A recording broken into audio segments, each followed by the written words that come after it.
Hello, I'm Rebecca Adams, and this is Widow Talk, real conversations about the stuff people just don't talk about. Today, we're chatting to Kate Nuttall, who lost her husband Tim in 2017 from the flu. Kate is a very successful HR professional, and we're lucky to have her as a member of our First Light Management Committee. Today, Kate's going to share with us her experience on returning to work and changing jobs after the death of her husband. Thank you so much, Kate, for being here with us today. It's my pleasure, Beck. Lovely to see you, lovely to talk to you. Yes, likewise. Thank you. So to start with, can you please tell us a little bit about Tim and your life together with your family and how you came to be widowed? Yeah. So Tim and I were married for 15 years. We met at uni. So we both were, the older students went back to uni, and our meeting story is we were asked to introduce each other to the rest of the class. And yeah, it was really, really cool. So I like to use that in my HR, and I tell people that's how I met my husband. And Tim has two children from a previous marriage who I very much consider to be part of the family, and we've got 3 children together. And Tim we were both in HR for a long time, and he got sick of corporate life and decided to get a Jim's mowing business. So he was happily doing that, looking after the kids pretty much before and after school, and loved working locally. So I was one of those people, I'd go to school, people say, "Oh, you're Tim's wife." Oh, so they knew him much better than they knew me. So our children were 8, 10 and 12 when Tim passed away, and it was really sudden. So he took the children camping in the September school holidays, and I remember at the time, and I still think about it now, I gave him a Panadol because he wasn't feeling particularly well and said, "Here, take these." And the next weekend he was in ICU and he didn't come home with us. So it was very, very sudden. Yeah, gosh, that would have been such a shock too to happen so quickly. Yeah, I still really can't comprehend it almost 3 years later. Yeah, definitely. And you took some time off work when Tim passed away. Yeah, so I was really fortunate that my employer was, they were incredibly generous and supportive, and I still think back, I can't even remember what I did immediately post Tim's death. But I took about six weeks off. So he died. It was actually grand final weekend here in Victoria. So typical of Tim to take 2 days. So 30th of September and whatever grand final day happens to fall on. Yeah, I had a good 6 weeks off work, and then I went back part-time. And because I've always worked, it was sort of the kids' normal, and I felt that I sent them back to school because it was the only thing that I knew what to do. It didn't occur to me to not send them to school, actually. And I had plenty of days when I went and had to pick them up, and they had tears and et cetera, et cetera. But I remember they were saying to me, when are you going back to work? So that was a sign of normal for them. And I went and had a conversation with my manager, and she said, no, just take more time off. You can take through to January. And something inside me said, I just can't. If I take that much time off, I was really actually scared that I wasn't going to be able to go back. And, I think when you look at your life after something like that, it's shattered, and every piece that you pick up is complex. And so this little piece of work, I remember thinking, I just need to step in and do it, or it's just going to be something that I don't want to look at. And I think there's so much that, only people that have been widowed understand, but you just wake up this one morning and you're not married, and you're a sole parent, and you're the sole provider, and it just goes on and on and on and on. It's there's multitudes of change that impact you. So for me, I wanted to go back to work, because I was the sole parent of 3 young kids that Tim and I were very aligned on education. So making sure they got through school or get through school is really important.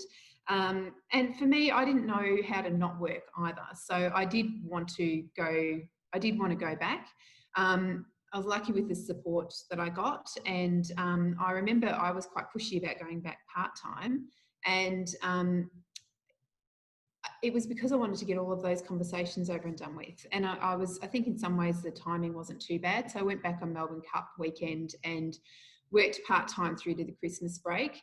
I wasn't productive in that time. I had plenty of times of crying in the car, but I at least got most of those conversations out of the way, you know, and I couldn't believe what I walked back into. So when I said what I walked back into, some people completely ignored the fact that I just lost my husband. Other people who I didn't even know were breaking down in front of me. People were hugging. I'm a hugger, so you know there's plenty of hugging. But I think I'd had the conversations in the community, but I wasn't really prepared for the conversations. And I would say all my emotional energy was spent on the conversations in the first weeks back at work. I don't think I actually did anything particularly productive short term, but it was an important hurdle to get through. Yeah, definitely. You're right about those conversations. And everyone who wants to talk to you about it, you have to go through it again. And a lot of them are repeating the same sentiments and even comforting other people. Yeah. Instead of, you're finding a way to make it okay for them. So I was going to ask you, what was the hardest part about being back in the office? Would you say that was it? Was there anything else that was particularly challenging? If I go back to all of those competing pieces, so I actually had a lot of anxiety about leaving the children. So I didn't, like personal anxiety, I just didn't want to be away from them. And I think, you know, that sort of sense of I was there, I'm their only parent now was quite overwhelming. So I found that difficult. I found it difficult to focus. The emotion was quite hard, and I think I shared with you previously, Beck. I think it never stops. So I think it often catches me unawares, and I through COVID, I found a lot of people would say things to me like, you know, well, you know, it's just like the flu, and I just think, well, even if it is just like the flu, there are going to be people that lose people that are really important to them. And if you could stop it, if I could stop anyone from feeling and going through what we've had to go through, you would.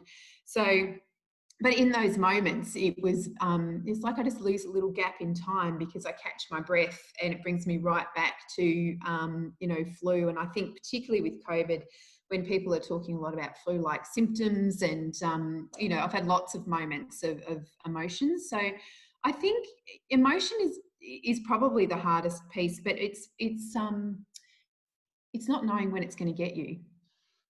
Yeah, they pop up unexpectedly. It does, yeah.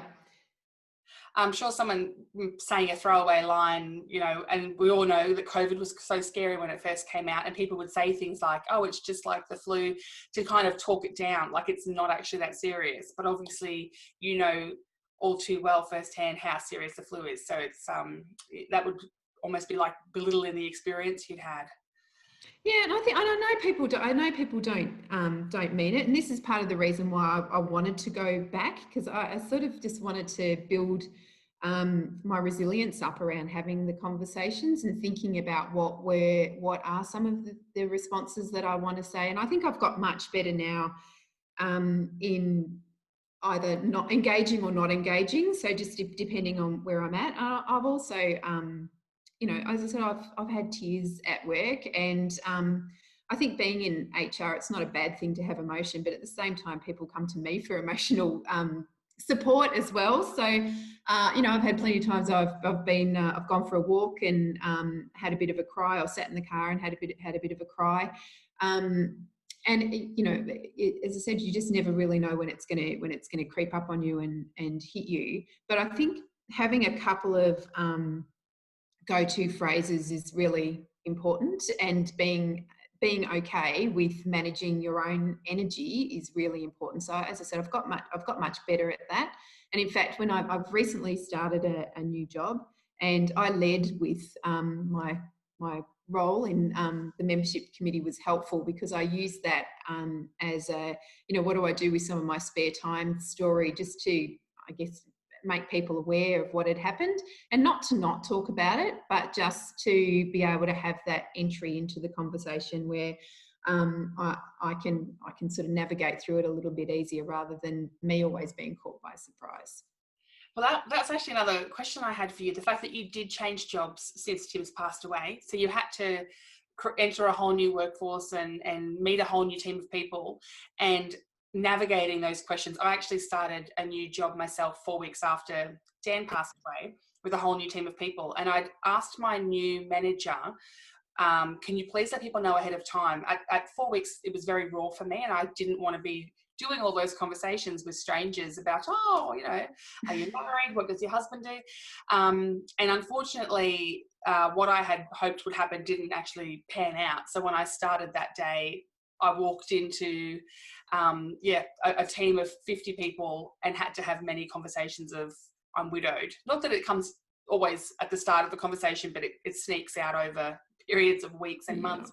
So I was going to ask, how did you approach sharing that part of information about your personal life? And do you have any tips if you're starting at a new workplace? I mean, some people might want to keep it private for as long as possible, but yeah, how did you? I think you just nailed. I think the first question is, how do you want to manage it? And so I'm an extroverted sort of personality, and tend to be a bit open book, but that's my comfort zone. So not everyone's going to be comfortable with that. So I think the first thing is to give yourself some space and think about how you want to enter into these new relationships that you've got in the workplace. And I chose in this space to lead with it because I'm kind of like the rip the Band-Aid off and step in there. But I still, I can still remember, and in fact, I've had one since I've been in the new role, where people say, oh, well, we'll let you get back to your husband and kids. That's okay.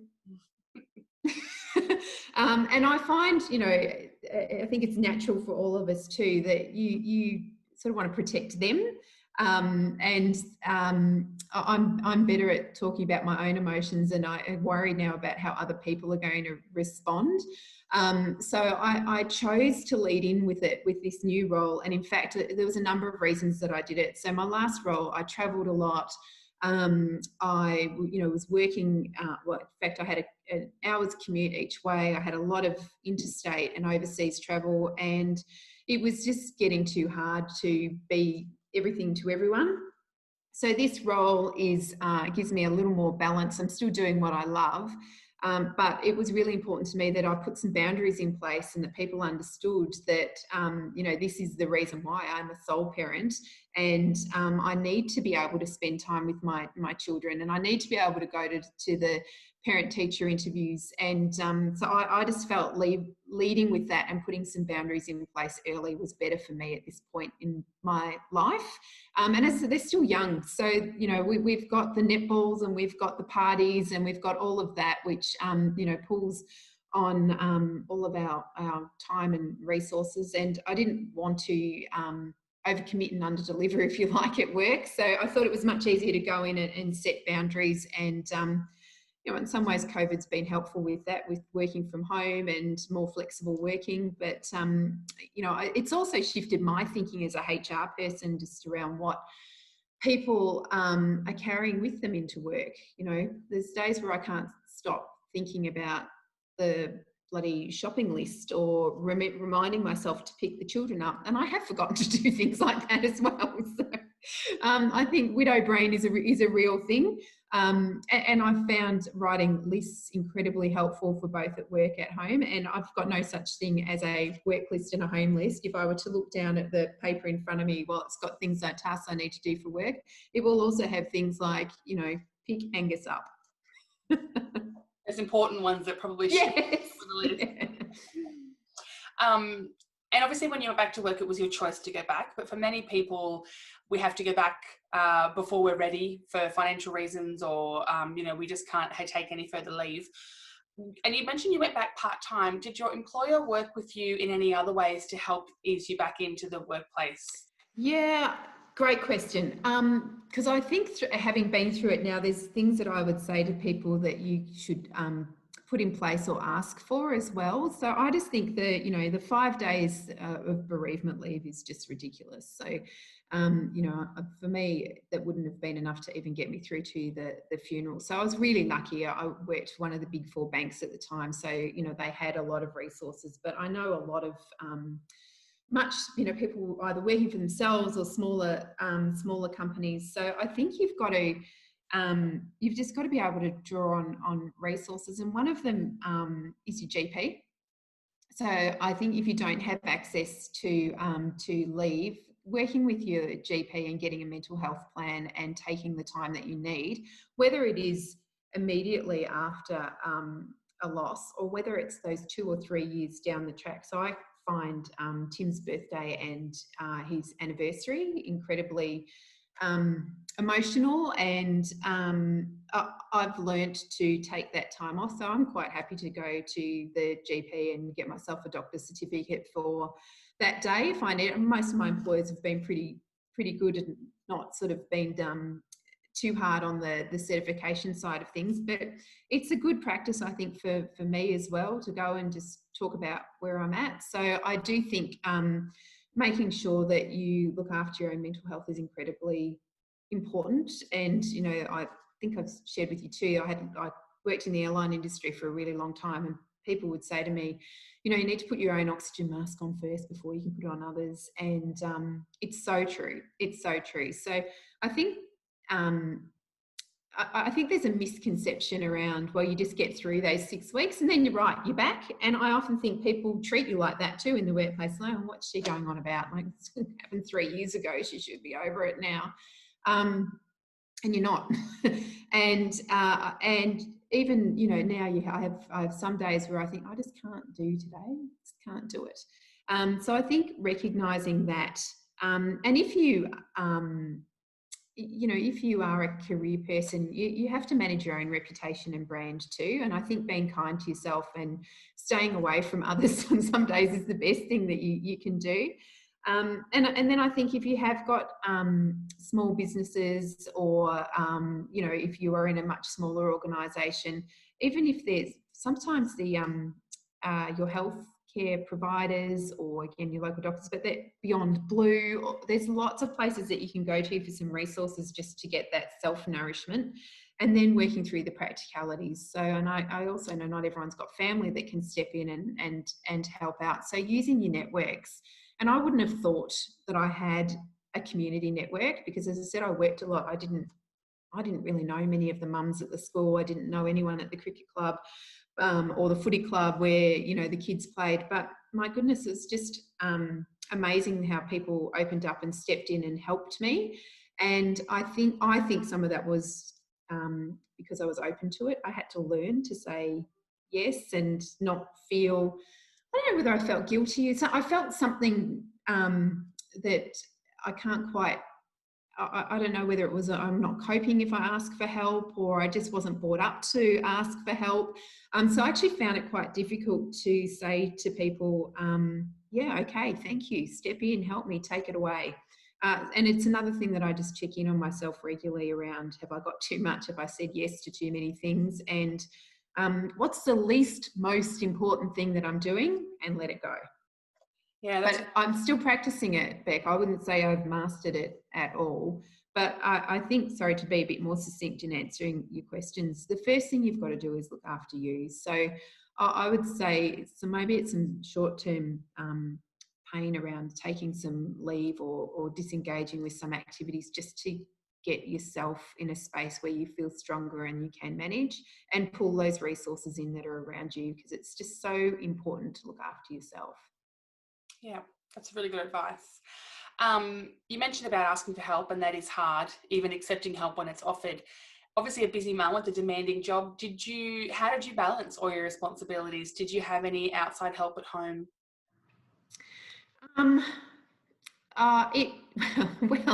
It was really difficult for me. So my dad was very sick at the time as well. In fact, about a month before Tim died, my dad was diagnosed with brain cancer. So, and he passed away 12 months after Tim. So my mum was obviously very tied up in helping him out, and Tim's parents are quite elderly and live in Perth. So I was really lucky that one of Tim's sisters came and just went and rented the house across the road and helped out a lot with the kids.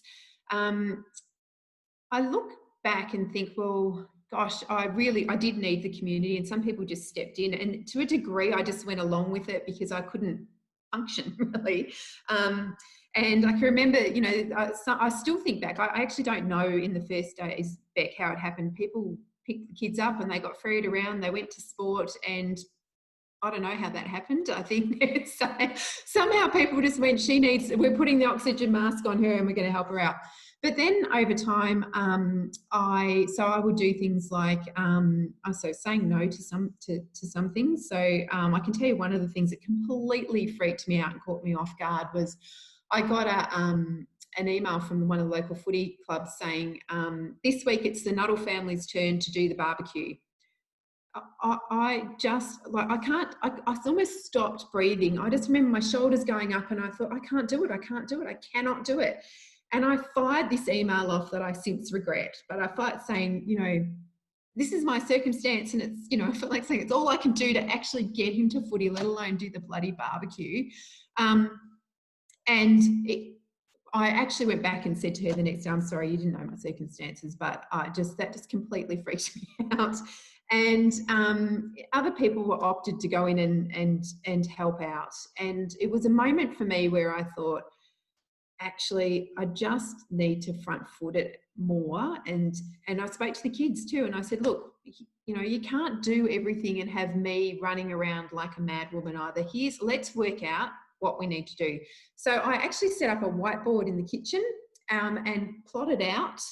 It's so not like me to do that, but plotted out what we had on each day. So then I could actually start to reach out to people in the community. So I did become a little bit more involved in some of the sports clubs. And if I was going, I'm happy to take other kids. And I think just leaning into some of those areas where people can help me. So that's one of the things that I did, was actually got to know some people at the clubs and asked for help there. I was in the position I was able to do it, but I had to get an au pair. So I just couldn't manage the running around really after school with the kids.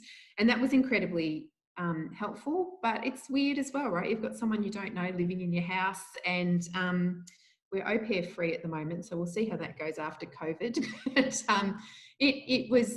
it was helpful but weird, and there was also times when I just felt a bit put upon. You know, I was thinking, this isn't what I wanted. I didn't want a stranger living in my house. But we've had 3 au pairs and they were all brilliant. I think I actually did put a call out for help on the weekend on our members site for recipes. So again, I just thinking ahead. So I also write the meals on my whiteboard, and I just try to do simple but healthy meals for the kids. Although I got feedback last week, we need to up the rotation.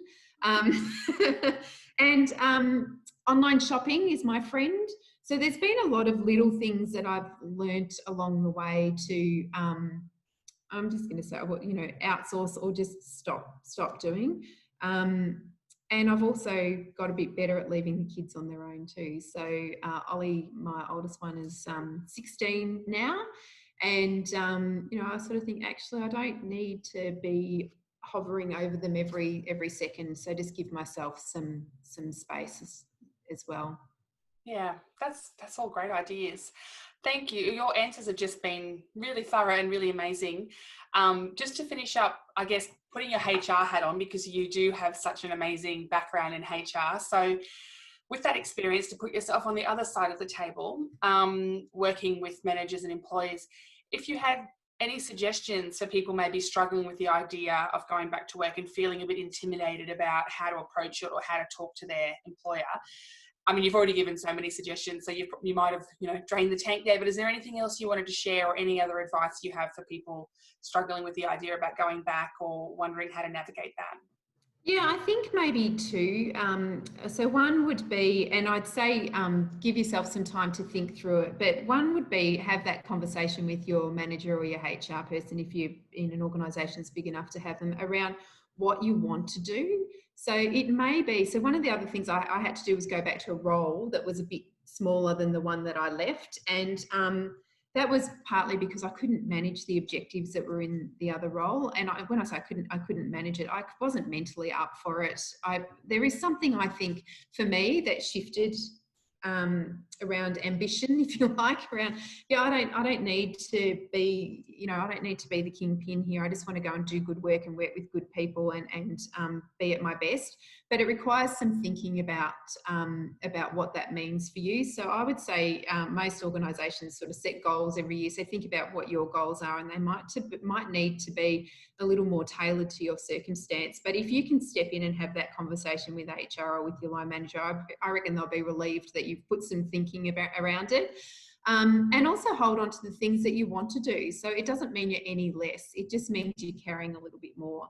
So I think don't give away what's really precious to you. And then, and I think finally, I would say is, you know, just manage your time, and you'll have some days where you go back, and you need to be prepared to have those days where you go back and just not up for it. So, just, you know, be kind to yourself. And I think having that conversation before you go back to say, look, I don't know how I'm going to go with my grief, and you know, I am.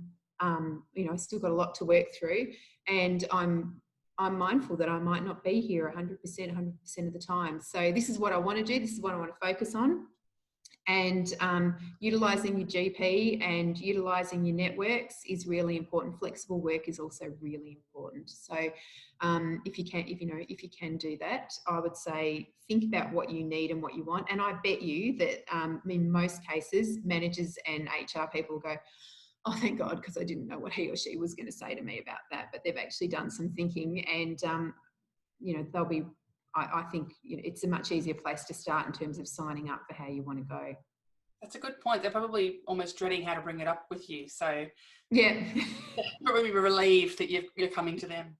Yeah, but I think it is important too that, you know, you're not worth anything less. You just need some time to, and it's not even heal. It's deal, really. You really just need to comprehend what life is now. So giving yourself that space is really important. Thank you, Kate. So nice to see you, and thank you so much for sharing with us. My pleasure, and I'm loving the Widow Talk. So hopefully out there someone can pick up something out of this one too. Yeah, we've had some great feedback, so thank you. And if anybody wants to be involved with Widow Talk and share your story with our community, please reach out. You can reach us through our website, firstlight.org.au, and we have many more Widow Talk videos appearing on our YouTube channel. So check us out, and please stay tuned. We've got more to come. Thanks, Beck. See ya. Bye. Thank you. Bye.